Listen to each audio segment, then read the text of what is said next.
tu presencia, comandante, está viva, está lozana.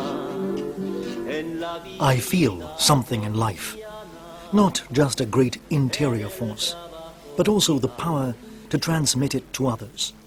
It's a fatalistic sense of my mission, which frees me from all fears.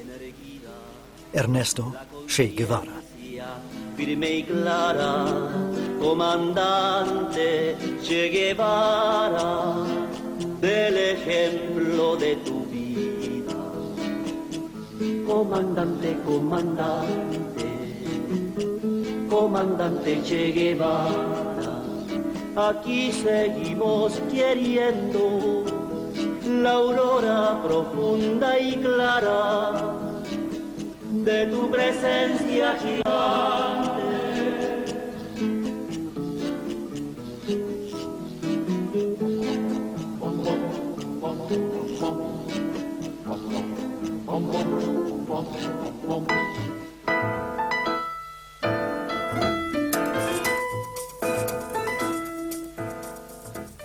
Ernesto Guevara de la Serna was born in Rosario, Argentina, on the 14th of May 1928, a day on which Ernesto would never celebrate his birthday.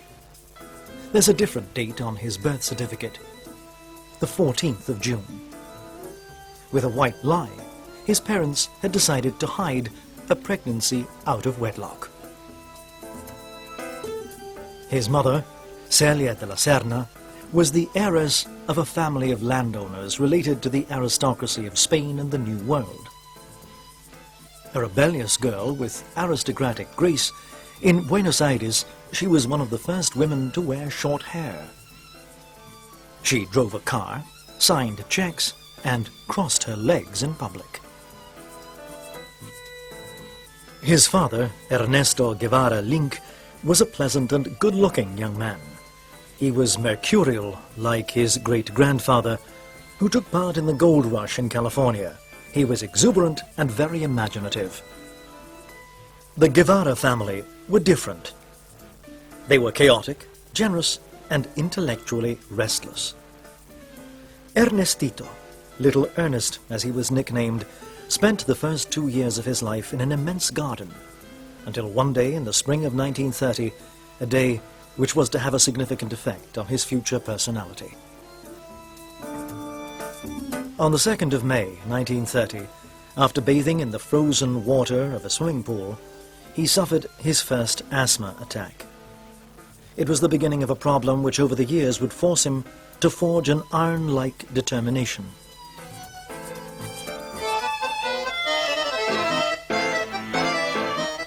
In 1943, the de la Sernas moved to Buenos Aires and Ernesto started high school. World War II was still raging in Europe and his parents supported the solidarity movements for the fight against Nazism. But Ernesto had yet to become involved in politics. I didn't get involved in community activities during my adolescence, and I didn't take part in political or student campaigns in Argentina. Deeply affected by the death of his grandmother in 1947, Ernesto decided to study medicine at the University of Buenos Aires. Exempt from military service because of his asthma, Ernesto, the student, played tennis and golf but excelled at rugby. He played for Estudiantes of Córdoba with the nickname Fuser, an abbreviation of the Furious de la Serna. With his natural enthusiasm, despite his asthma, he became the leader of the team. He also found a magazine called Tackle, and his byline was Chanco, pig. He liked to boast that he rarely washed himself, and that he once wore the same rugby shirt for 25 weeks in a row. He took up a position as a nurse on a tanker, worked in the communal slaughterhouses, and then at the university library. With a companion, he invented an insecticide, which he hoped to commercialize. At the same time, he took up an interest in politics. It was the natural result of his readings and perhaps because of the turbulent times he was living in. The succession of coups d'etat, the rise of Perón in Argentina, and so on. So Ernesto started frequenting a group of Marxists at university, but never joined the party. University disappointed him. He was looking for a vocation, while they were talking about a career.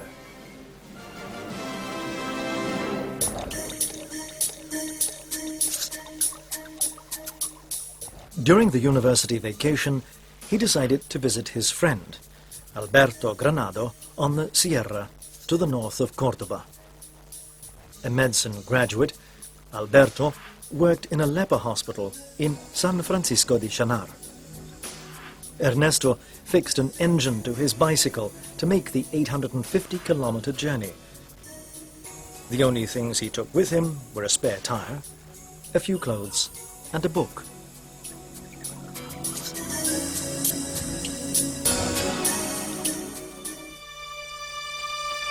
Cuba, March 2nd, 1952. Military coup d'etat. Backed by the United States, Colonel Fulgencio Batista took power.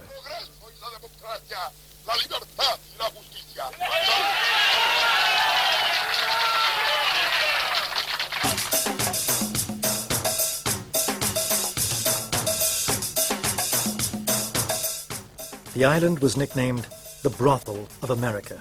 Gambling, prostitution, and cabaret.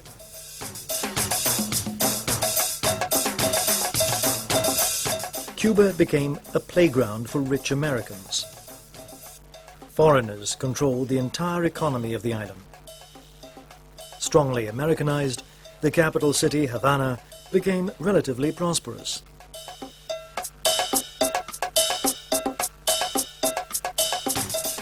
But huge shanty towns surrounded the capital. It was a completely different reality. 50% of the population was illiterate, and the people in the countryside lived in the most absolute conditions of hardship and poverty.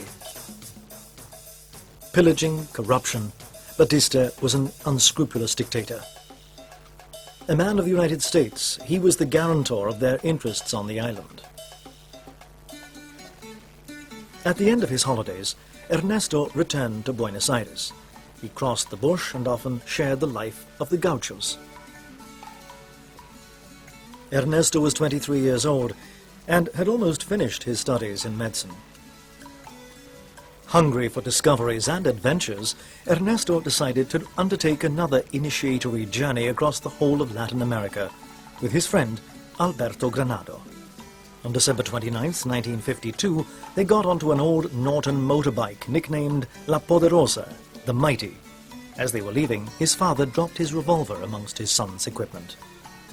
Dr. Granado and his assistant, Guevara, passed through Chile as they crossed the Andes. The Norton motorbike was already breaking down. They hitchhiked as far as Valparaiso, where they secretly boarded a freighter. They went up towards Bolivia and visited the enormous mines exploited by the United States, which revealed to them the enormous socio-political injustice in the treatment of South American workers. Their journey continued towards Peru, Lake Titicaca, Cusco, Machu Picchu, and then in the direction of the Amazon, where they arrived at the San Pablo Leper Hospital.